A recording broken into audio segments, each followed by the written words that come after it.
Hi guys! So, ito sa part na to is binigay sa amin or binalik sa amin yung kinode namin sa papel na HTML. So, yun pa lang naman ang tinuturo sa amin, HTML. Dahil office administration nga and parang elective lang yung subject na to. So, yan, ina-encode namin sa Notepad++. Tapos, para makita rin namin kung tama ba yung pinag-encode namin sa papel. Kasi puro bura talaga yung papel namin. So, ayan, nakikipagkulitan pa ako. And then, focus din sa pinagta-type ko. And then, dito sa part na to, naka-indent yung isang paragraph. Hindi ko alam kung bakit.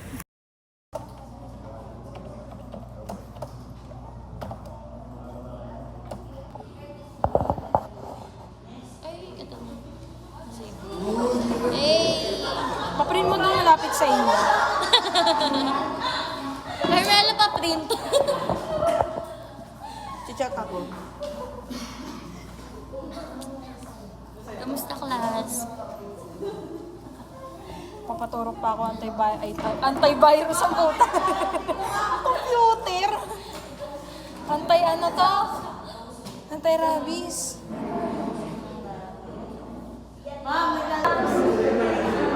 Carmela, dito na lang kami nagpapotobot.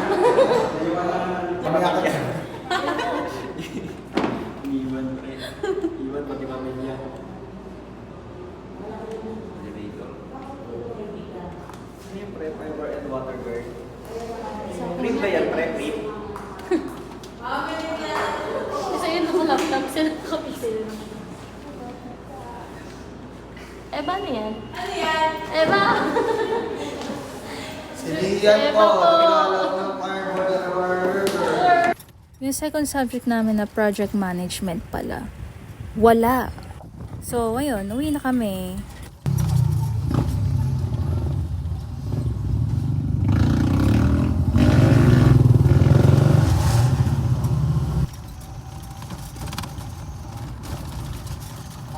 Kaliwa. Kaliwa po.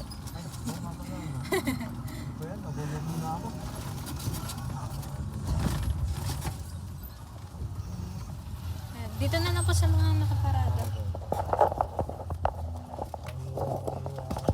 Ito po.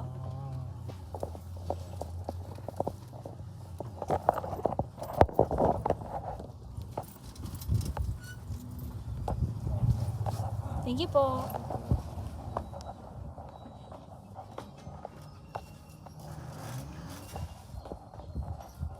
Kayo na yan, kuya. Okay, excuse me. Thank you. Magkano yun? You have Lazada.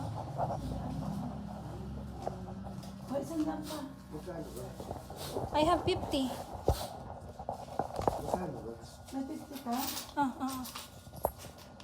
Hi guys! Ito naman sa part na to, nag-interpret ako ng quiz namin and then ibang materials sa taxation kasi medyo mahirap mag-intindi ng mga legal words and formal sentences. Kaya ayan, pati quiz namin, ini-interpret ko na para mapadali na yung mga kaibigan ko mag-review. So ako rin naman, habang ginagawa yan, nare-review din ako. So from time to time, kapag yung magbubuklat sila ng reviewer, alam ko kung anong page, alam ko kung anong mga definition. So, yun din siguro yung perks na parang ikaw yung gumagawa ng reviewer mo. Well, ginagawa ko na talaga tong reviewer na to ever since first year ako. And then, nakikinabang din naman mga kaklase ko. Ang subject natin ngayon. Integrated software po. Integrated software is like teaching us Word, Excel, PowerPoint. So right now, ang gusto ko talaga matutunan is Excel kasi medyo knowledgeable naman na ako sa Word and PowerPoint dahil madali na naman gamayin yun lalo na kung accessible siya sa phone. So ito, panibagong araw and nakaschedule ako para magpaturok ng anti-rabies ngayon malapit sa bahay namin, like 10 minutes lang away. And then, ito muna madadaanan mo bago ka makarating doon sa Animal Bite Center. Which is libre lang kasi, parang funded siya ng City Hall namin. So, ayan, dadaan ka muna ng pagkarami-raming truck, PNP, police station, yan. And also, dyan ka rin pwede kumuha ng NBI clearance. Ayan. Dito na ako naghihintay ng matawag yung pangalan ko kasi ang alam ko, last dose ko na yan sa pagkakalam ko. That was Friday. And then, ayan, after ng turok, diretso uwi dahil ano pang gagawin ko sa labas? Wala namang bibilhin. Tsaka wala tayong pera. Kung meron man, pamasahin na ng papuntang school yon. So, ayan, pauwi na ako. Ayan. I don't style my hair pala kasi nakakasira ng health ng hair ko. Right now, nagpaganda tayo dahil quiz nga sa accounting. And kapag bumagsak, at least hindi ka disappointed kasi bumagsak kang maganda. Charot. Pero, ganda tayo today. Ngayon, naghihintay lang ako ng update ng mga kaibigan ko kung nasa school na sila para makapunta na ako dahil I am only 10 minutes away. I mean, 10 minutes in terms of magko-commute or like sasakay ng tricycle. Pero, I am like, 20 minutes away kung nilakad ko. Ganun pa rin naman siya kalayo. Pero alam mo yun, malapit. So, kapag nandun na sila, pwede na lang akong maglakad papunta ng sakayan ng tricycle or e-bike and then punta na. Pero I cannot. Ang ganda-ganda ko today. Don't mind the kalat. Linisin ko pa yan sa kaya yan bukas. Pero bukas maglalaba ako. Ang dami ko ng labahan. Wait lang. Ayan na siya, yung plastic na yan. Ito. Yan. Sobrang dami na yan. Puro puti pa. So, ayan. Dami lalaban na puti. Medyas. Undergarments. Panyo. Tsaka na siguro yung mga bedsheet. Pero yun lang muna yung gagawin ko for today. Magka-quiz at tatambay sa Robinson after. Parang ayoko nga pumasok ng taxation. Yung ganda ko pang hanggang umaga lang. Ganda at utak ko hanggang umaga lang. Pagdating ng hapon, yung ganda okay pa. Yung utak wala na. So ayan, I'm just waiting for may sa kanila, may mag-chat. Kasi ayoko naman mauna dun. Gagawin ko dun. Pero, pagdating ko kasi dun, naka-on na aircon. And yes, kahit public college po, naka-aircon kami. Pero, dapat, pag naka-aircon siya, nandun na yung prof. Wala pa. So, wag muna. Sayang naman yung ganda ko, mahuhulos lang ng pawis. Ako pa naman pawisin. Kahit yung dito, sa ilalim ng kilay ko, ilalim ng mata ko, ng ilong ko, ng baba ko. Mula ulo hanggang pa, tagaktak ang pawis kapag nainitan talaga ako. Kaya, hindi ako lumalabas ng bahay. Not unless yung pupuntahan ko is aircon. Yun, sige. Pag susumikap ako, i-commute. Walang problema sa akin, mag-retouch na lang ako sa CR. Pero yung pupuntahan ko, mainit, like park, ay ate, wag na. Daming basin. Time check niyan is 8 o'clock ata, mga ganun. Then, nagpaalam na din ako kay mama kasi kakauwi niya lang sa shift niya from work. Then, yan yung mga nadadaanan ko kapag pupunta ako ng school or papasok ako kasi nilalakad ko lang mula bahay hanggang tricyclean. So, ayan, madadaanan ko talaga mga palengke. Lang yan, mga 5 minutes na lakad lang yan. And then, pagka sakay ko ng e-bike or tricycle, dire-diretso na yan papuntang school. So, ngayon, ang subject lang natin ay accounting. Subject lang siya for face-to-face kasi yung taxation namin and then yung previously na prof din namin is business law.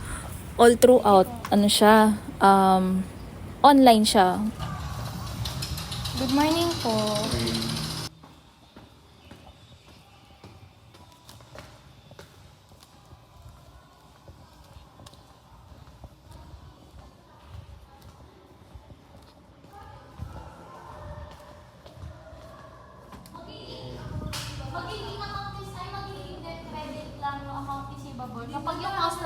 nagbayad sa'yo mula sa pagkakaroon. Kung credit or debit siya. Yung money mo, debit. Di ba sa sa capital? Oh. Same as yours. Magiging Cash debit. debit yung Capital account credit. mo kapag nagbayad ka ng utang. Then, So, paano to? ano, Paano ang yun? credit mo cash. Mauuna yung cash ko dapat. Oo. So, mali ako. Yep. Cash credit. Ha? Yung picture. Kapag may investment sa, Inang yun. Kaya nga nagpadala ng lapis eh. ano siya, investment mo ilalagay sa Uy!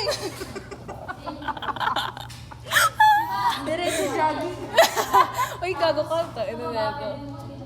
Wala. Halo. Nga ba pwede ipatong to? So, wala kang so, parang yung beginning balance mo kasi.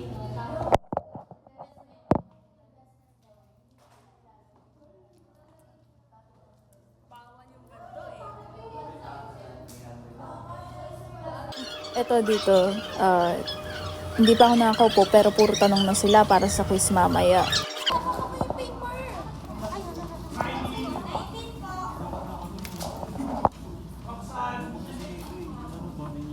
Ah, yun si Ron. Sino? Si Ron.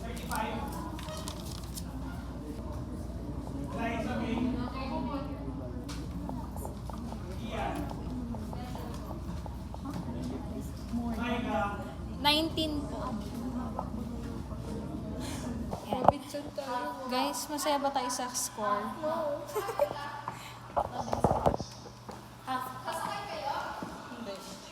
Gusto mo maglakad? Ay, sa jeep. Jeep, bakit diba? Oh, sa jeep. GF na laging nawawala. Tangin na si Aika masaya sa score niya, kami ba? Hindi! Mukha ba akong masaya sa score? Ko? Babay po. May plus to kasi, 28 lang yun. Kahit na. Mas okay pa yun. Score ko na nakaraan. Oo, yung unang quiz.